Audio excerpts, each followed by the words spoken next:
ভারতের অবস্থা হইছে ধৈঞ্চা কুত্তার মতন, তালুক হারায়ে উন্মাদের মতন দশা। এই কারণে পায়ে পা লাগায়ে ঝগড়া করতে আসছে। এই একটা জায়গায় মোদি, মমতা, সোনিয়া আর সেকুলার হিন্দুত্ববাদে কোনো তফাৎ নাই। এদের বদ উদ্দেশ্য পয়লাতেই বোঝা গেছে। এদের ভিসা বন্ধ করা নিয়ে এদের পুরা রাষ্ট্রযন্ত্র বাংলাদেশের পিছে উঠে পড়ে লাগছে। প্রোপাগান্ডা দিয়ে সাধারণ ভারতীয়দের উস্কাচ্ছে। ডিলিং প্রসেস নিয়ে ভিন্নতা থাকতে পারে, কিন্তু আওয়ামী লীগ প্রসঙ্গে যেমন ডান বাম, আস্তিক নাস্তিক, বিএনপি, জামায়াত, হেফাজত, ইউনুস, নূর, সাকি, ছাত্রশক্তি এক ছিল। ভারত প্রশ্নেও আমাদের মতভিন্নতার সুযোগ নাই যে এর বিরুদ্ধে দাঁড়াবে সে গণশত্রু। আওয়ামী লীগ ও ভারত প্রশ্নে আমরা সবাই এক ও অভিন্ন। যতদিন না পর্যন্ত ভারত তার চরিত্র বদলাবে, এই অবস্থান বদলাবে না, সামাজিক মাধ্যমে লিখেছেন তাশরিক হাসান। এদিকে ভারতের আগরতলার কুঞ্জবনে অবস্থিত বাংলাদেশের উপ হাইকমিশনে হামলার প্রতিবাদে ক্ষোভে ফুঁসছে সারা দেশ। মিছিল হয়েছে ঢাকা বিশ্ববিদ্যালয়ে। মিছিলের পর বিক্ষোভ সমাবেশে শিক্ষার্থীরা বলেন, তারা আমাদের পার্শ্ববর্তী দেশ, তাদের সাথে আমাদের কূটনৈতিক সম্পর্ক থাকবে, প্রতিবেশী হিসেবে ভালো সম্পর্ক থাকবে, কিন্তু কোনোভাবেই তাদের সাথে আমাদের রাজা প্রজার সম্পর্ক হতে পারে না। ভারতে অবস্থিত বাংলাদেশের হাইকমিশনে হামলার জন্য অবশ্যই ভারতকে ক্ষমা চাইতে হবে।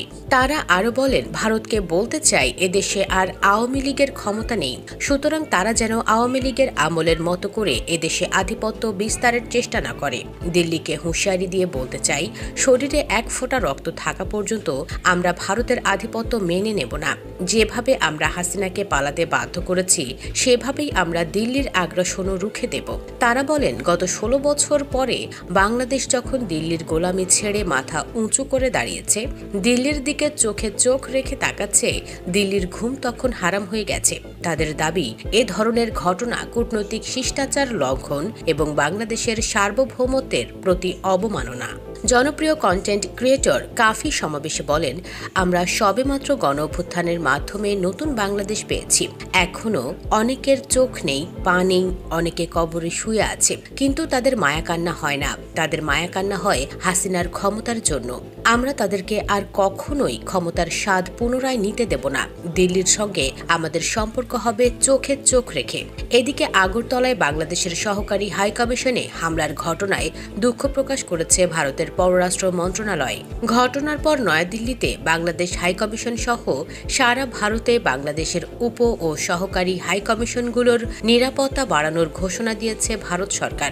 এক বিবৃতিতে দেশটির পররাষ্ট্র মন্ত্রণালয় জানিয়েছে, আগরতলায় বাংলাদেশ সহকারী হাইকমিশনে হামলার ঘটনা অত্যন্ত দুঃখজনক। কূটনৈতিক ও কনসুলার প্রাঙ্গণকে কোনো অবস্থাতেই লক্ষ্যবস্তু করা উচিত নয়।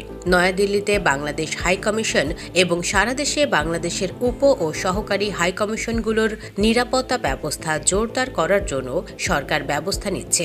এদিকে আইন উপদেষ্টা আসিফ নজরুল বলেন, আজকে ভারতের আগরতলায় বাংলাদেশের সহকারী হাইকমিশন তছনছ করা হয়েছে। বাংলাদেশের পতাকায় অগ্নিসংযোগ করা হয়েছে। হিন্দু সংঘর্ষ সমিতি নামে একটি সংগঠনের সদস্যরা এই ন্যাক্কারজনক ঘটনা ঘটিয়েছে। প্রশ্ন করি, এই ঘটনা মুসলিম সংঘর্ষ সমিতি নামের কোন সংগঠন বাংলাদেশ করলে কেমন আক্রমণাত্মক প্রচারণায় মেতে উঠত ভারত? আন্তর্জাতিক আইন অনুসারে ভারতের মাটিতে বাংলাদেশের সহকারী হাইকমিশনকে পরিপূর্ণ নিরাপত্তা দেওয়ার দায়িত্ব ভারতীয় সরকারের। তারা এটি করতে ব্যর্থ হয়েছে। এই ব্যর্থতার নিন্দা জানাই পশ্চিমবঙ্গের মুখ্যমন্ত্রী মমতার মন্তব্যের।